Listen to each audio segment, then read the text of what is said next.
Krishna, the Supreme Personality of Godhead. Introduction. Krishna, Krishna, Krishna, Krishna, Krishna, Krishna, Krishna, Hey. Krishna, Krishna, Krishna, Krishna, Krishna, Krishna, Krishna, Hey. Krishna, Krishna, Krishna, Krishna, Krishna, Krishna, Rakshamam. Krishna, Krishna, Krishna, Krishna, Krishna, Krishna, Pahimam. Rama Raghava, Rama Raghava, Rama Raghava, Rakshamam. Krishna Keshava, Krishna Keshava, Krishna Keshava, Pahimam. While attempting to write this book, Krishna, let me first offer my respectful obeisances unto my spiritual master. Om Vishnupad 108 Shri Srimad Bhakti Siddhanta Saraswati Goswami Maharaj Prabhupada. Then let me offer my respectful obeisances to the Ocean of Mercy, Lord Sri Krishna Chaitanya Mahaprabhu. He is the Supreme Personality of Godhead, Krishna himself, appearing in the role of a devotee, just to distribute the highest principles of devotional service. Lord Chaitanya began his preaching from the country known as Godhead, West Bengal. And as I belong to the Madhva Gaudiya Sampradaya, I must therefore offer my respectful obeisances to our disciplic succession. This Madhva Gaudiya Sampradaya is also known as Brahma Sampradaya because the disciplic succession originally began from Brahma. Brahma instructed the sage Narada. Narada instructed Vyasadeva, and Vyasadeva instructed Madhva Muni or Madhvacharya. Madhavendra Puri, the originator of Madhva Gaudiya Sampradaya, belonged to the Madhvacharya disciplic succession. He had many renowned disciples, both in the sannyas, renounced, and household orders of life. Disciples such as Nityananda Prabhu, Advaita Prabhu, and Ishvara Puri. Ishvara Puri happened to be the spiritual master of Lord Chaitanya Mahaprabhu. So, let us offer our respectful obeisances to Ishvara Puri, Nityananda Prabhu, Shri Advaita Acharya Prabhu, Srivas Pandit, and Sri Gadadhar Pandit.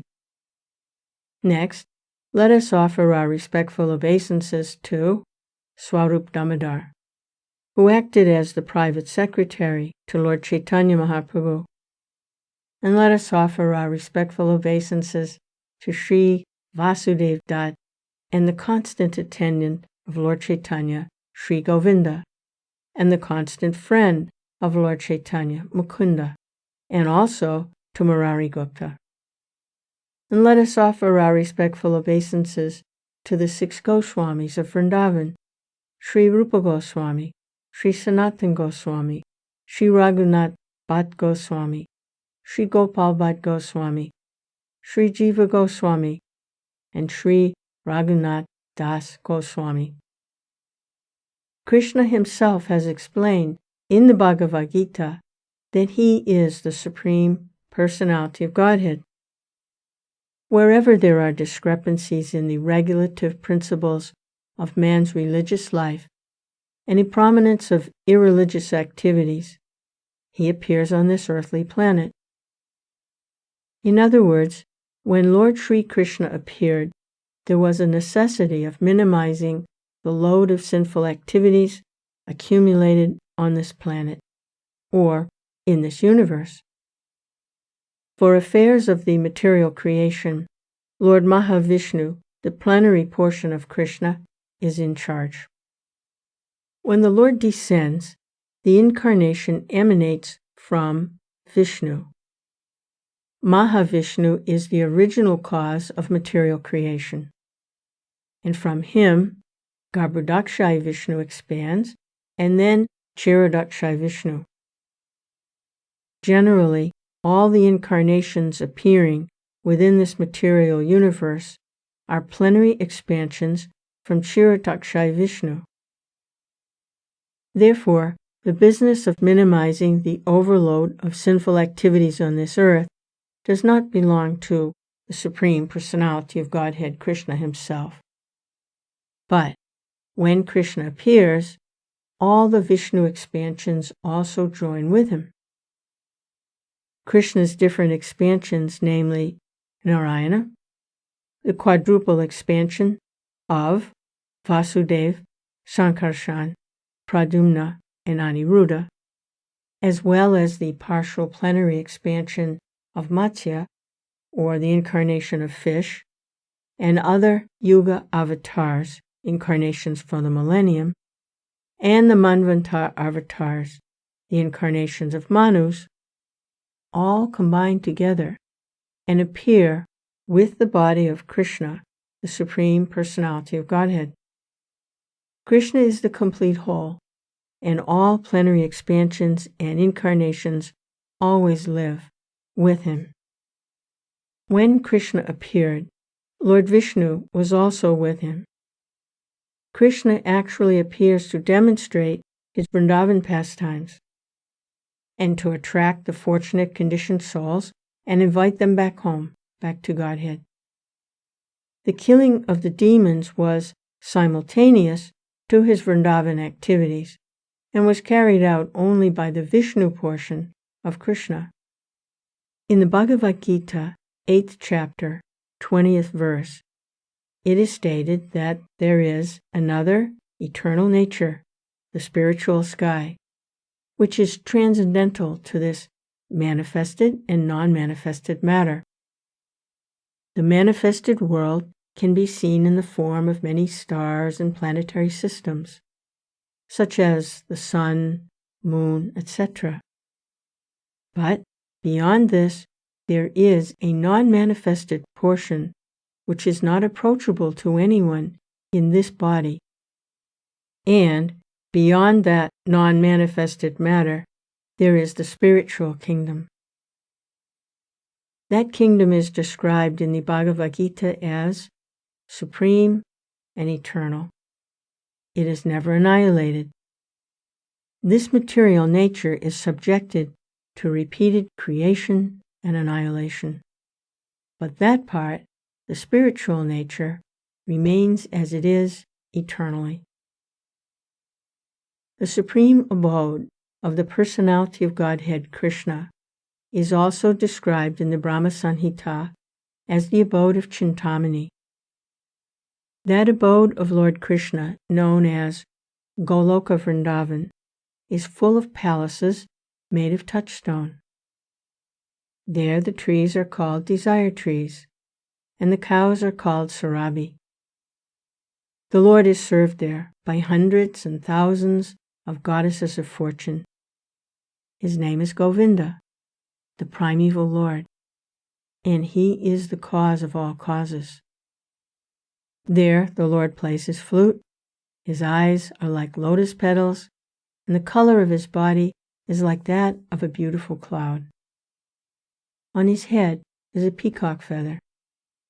He is so attractive that he excels thousands of cupids.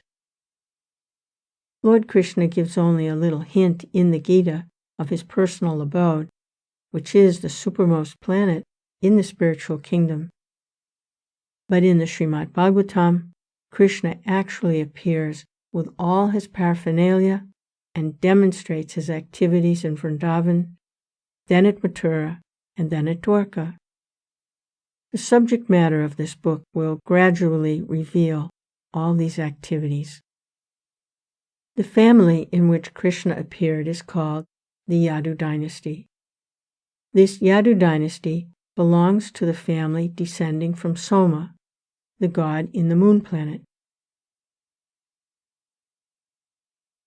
There are two different Kshatriya families of the royal order. One descending from the king of the moon planet, and the other descending from the king of the sun planet. Whenever the Supreme Personality of Godhead appears, he generally appears in a Kshatriya family because he has to establish religious principles, or the life of righteousness. The Kshatriya family is the protector of the human race, according to the Vedic system. When the Supreme Personality of Godhead appeared as Lord Ramachandra, he appeared in the family descending from the sun god, known as Raghuvamsa. And when he appeared as Lord Krishna, he did so in the family of Yadu Vamsa. There is a long list of the kings of the Yadu Vamsa in the 9th canto, 24th chapter of Srimad Bhagavatam. All of them were great powerful kings. Krishna's father's name was Vasudeva, son of Shurashen, descending from the Yadu Dynasty. Actually, the Supreme Personality of Godhead does not belong to any dynasty of this material world, but the family in which the Supreme Personality of Godhead appears becomes famous by his grace. For example, sandalwood is produced in the states of Malaya. Sandalwood has its own qualifications apart from Malaya, but because, accidentally, this wood is mainly produced in the states of Malaya, it is known as Malayan sandalwood. Similarly, Krishna, the Supreme Personality of Godhead, belongs to everyone.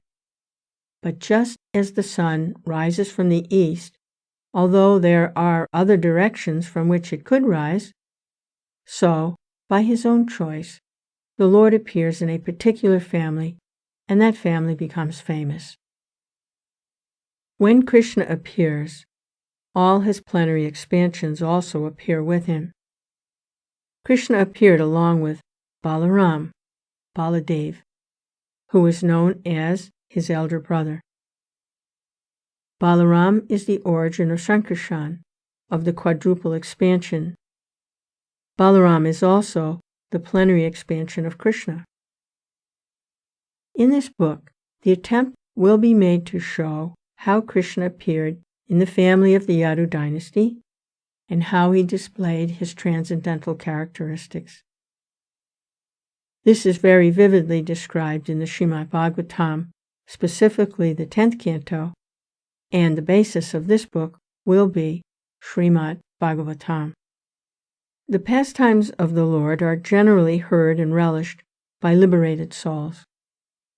Those who are conditioned souls are interested in reading fictional stories of the material activities of some common man. Narrations describing the transcendental activities of the Lord are found in Srimad Bhagavatam and other Puranas. But the conditioned souls still prefer to study ordinary narrations. They are not so interested in studying the narrations of the pastimes of the Lord, Krishna. And yet, the descriptions of the pastimes of Lord Krishna are so attractive that they are relishable for all classes of men. There are 3 classes of men in this world. One class consists of liberated souls.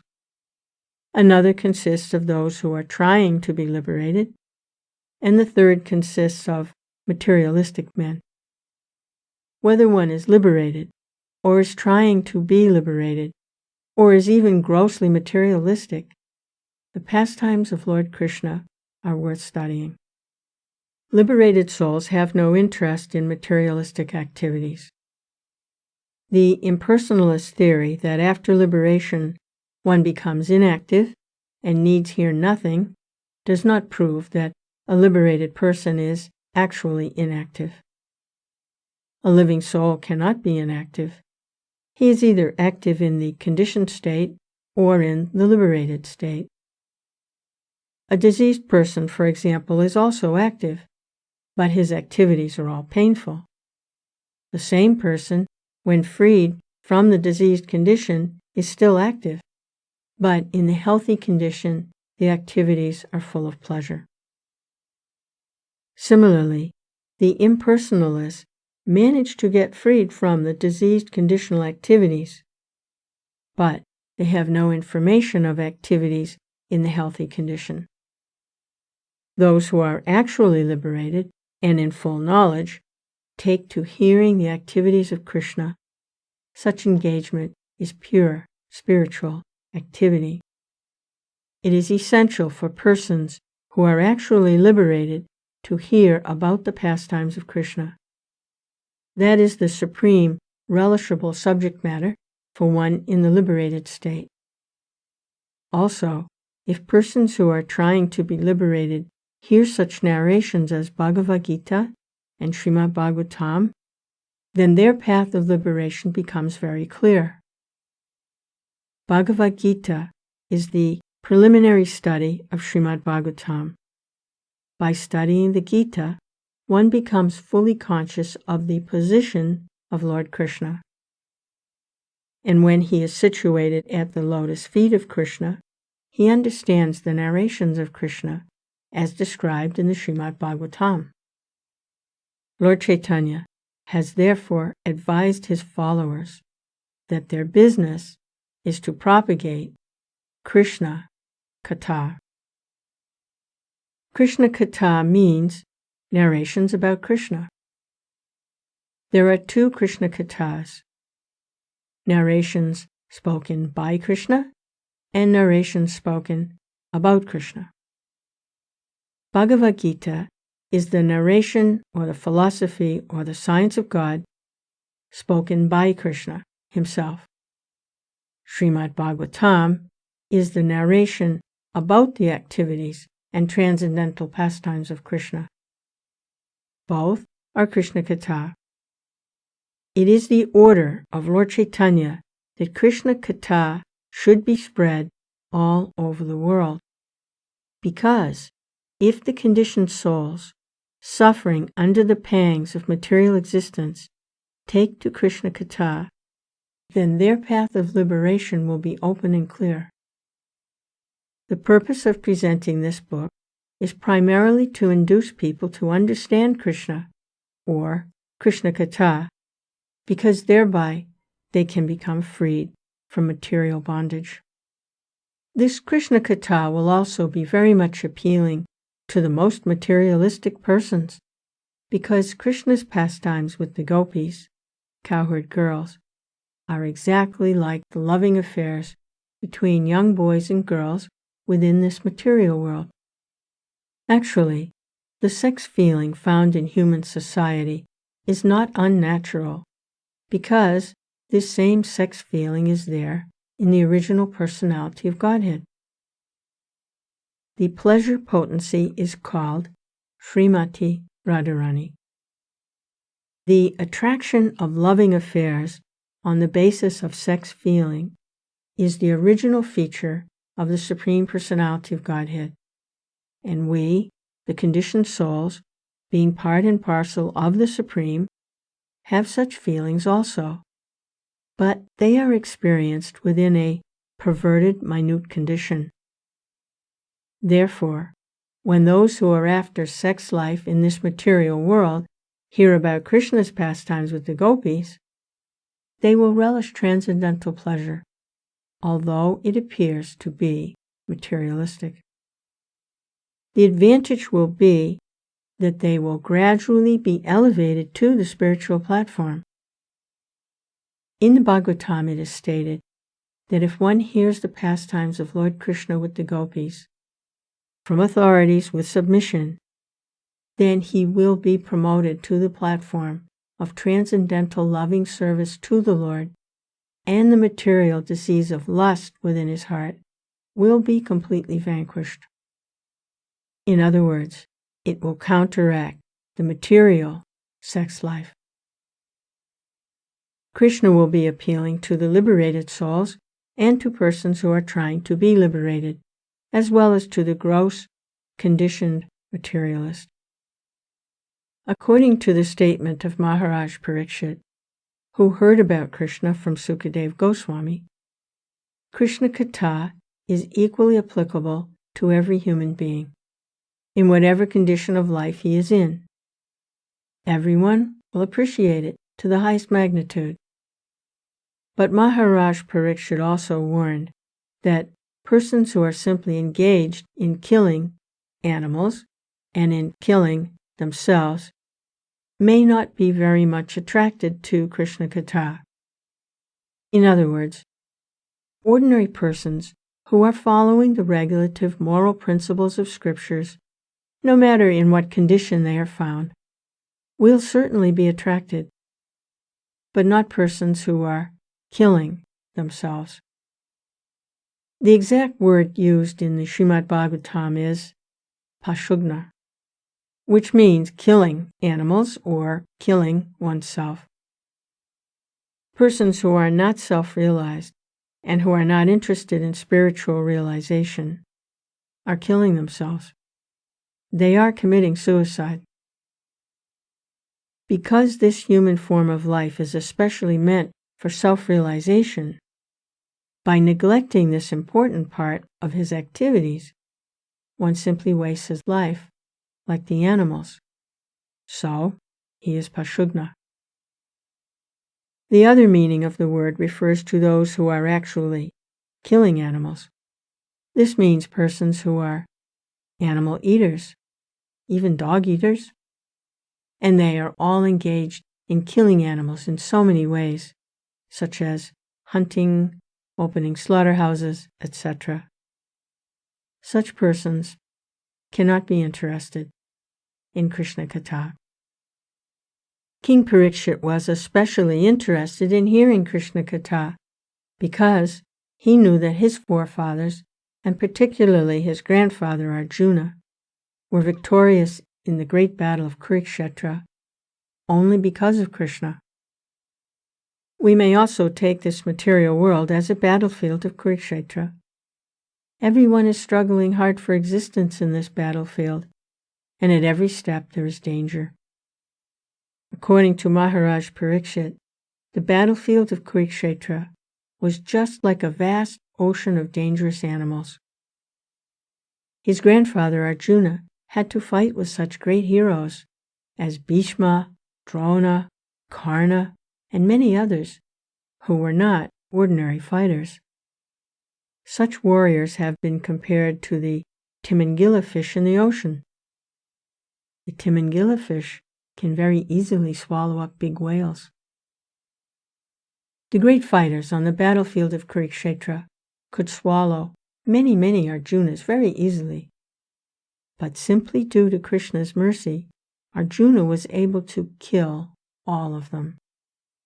Just as one can cross with no exertion over the little pit of water contained in the hoofprint of a calf, so Arjuna, by the grace of Krishna, was able to very easily jump over the ocean of the battle of Kurukshetra.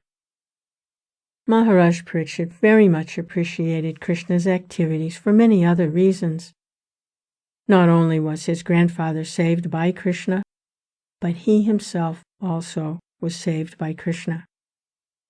At the end of the battle of Kurukshetra, all the members of the Yadu Dynasty, both the sons and grandsons on the side of Dhritarashtra, as well as those on the side of the Pandavas, died in the fighting. Except the 5 Pandava brothers, everyone died on the battlefield of Kurukshetra. Maharaja Pariksit was at that time within the embryo of his mother. His father, Abhimanyu, the son of Arjuna, also died on the battlefield of Kurukshetra, and so Maharaja Pariksit was a posthumous child. When he was in the womb of his mother, a Brahmastra weapon was released by Asvatthama to kill the child. When Pariksit Maharaja's mother, Uttara, approached Krishna, Krishna, seeing the danger of abortion, entered her womb as the Supersoul and saved Maharaj Pariksit. Maharaj Pariksit's other name is Vishnurata, because he was saved by Lord Vishnu himself while still within the womb. Thus, everyone, in any condition of life, should be interested in hearing about Krishna, and his activities, because he is the supreme absolute truth, the personality of Godhead. He is all-pervading. He is living within everyone's heart, and he is living as his universal form. And yet, as described in the Bhagavad Gita, he appears as he is in the human society, just to invite everyone to his transcendental abode, back home, back to Godhead. Everyone should be interested in knowing about Krishna, and this book is presented with this purpose, that people may know about Krishna and be perfectly benefited in this human form of life. In the 9th canto of Srimad Bhagavatam, Sri Baladev is described as the son of Rohini, a wife of Vasudeva. Vasudeva, the father of Krishna, had 16 wives, and one of them was Rohini, the mother of Balaram. But Balaram is also described as the son of Devaki. So, how could he be the son of both Devaki and Rohini? This was one of the questions put by Maharaja Pariksit to Sukadeva Gosvami, and it will be answered in due course. Maharaja Pariksit also asked Sukadeva Goswami why Krishna, just after his appearance as the son of Vasudeva, was immediately carried to the house of Nanda Maharaj in Vrindavan, Gokula. He also wanted to know what the activities of Lord Krishna were while he was in Vrindavan and while he was in Mathura. Besides that, he was especially inquisitive to know why Krishna killed his maternal uncle Kamsa. Kamsa, being the brother of his mother, was a very intimate superior to Krishna. So how was it that he killed Kamsa? Also, he asked how many years Lord Krishna remained in human society, and how many years he reigned over the kingdom of Dwarka, and how many wives he accepted there. A Kshatriya king is generally accustomed to accept more than one wife. Therefore, Maharaj Pariksit also inquired about his number of wives. The subject matter of this book is Sukadeva Goswami's answering of these and other questions asked by Maharaj Pariksit. The position of Maharaj Pariksit and Sukadeva Goswami is unique. Maharaj Pariksit is the right person to hear about the transcendental pastimes of Krishna, and Sukadeva Goswami is the right person to describe them. If such a fortunate combination is made possible, then Krishna-katha immediately becomes revealed, and people may benefit to the highest possible degree from such a conversation. This narration was presented by Sukadeva Goswami when Maharaj Pariksit was prepared to give up his body, fasting on the bank of the Ganges. In order to assure Sukadeva Goswami that by hearing Krishna-katha he would not feel tired, Maharaj Pariksit expressed himself very frankly.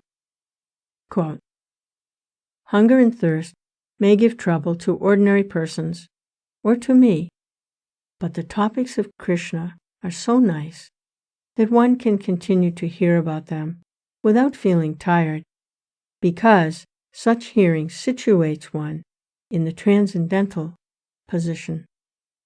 End quote.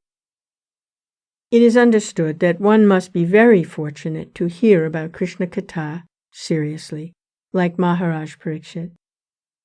He was especially intent on the subject matter because he was expecting death at any moment.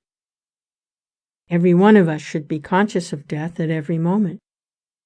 This life is not at all assured. At any time one can die. It does not matter whether one is a young man or an old man. So, before death takes place, we must be fully Krishna conscious. At the point of his death, King Pariksit was hearing Srimad Bhagavatam from Sukadeva Goswami. When King Pariksit expressed his untiring desire to hear about Krishna, Sukadeva Goswami was very pleased. Sukadeva was the greatest of all Bhagavat reciters, and thus he began to speak about Krishna's pastimes, which destroy all inauspiciousness in this age of Kali. Sukadeva Goswami thanked the king for his eagerness to hear about Krishna, and he encouraged him by saying, quote, "My dear king, your intelligence is very keen because you are so eager to hear about the pastimes of Krishna." End quote. He informed Maharaja Pariksit that hearing and chanting of the pastimes of Krishna are so auspicious that the process purifies the three varieties of men involved: he who recites the transcendental topics of Krishna, he who hears such topics, and he who inquires about him. These pastimes are just like the Ganges water which flows from the toe of Lord Vishnu.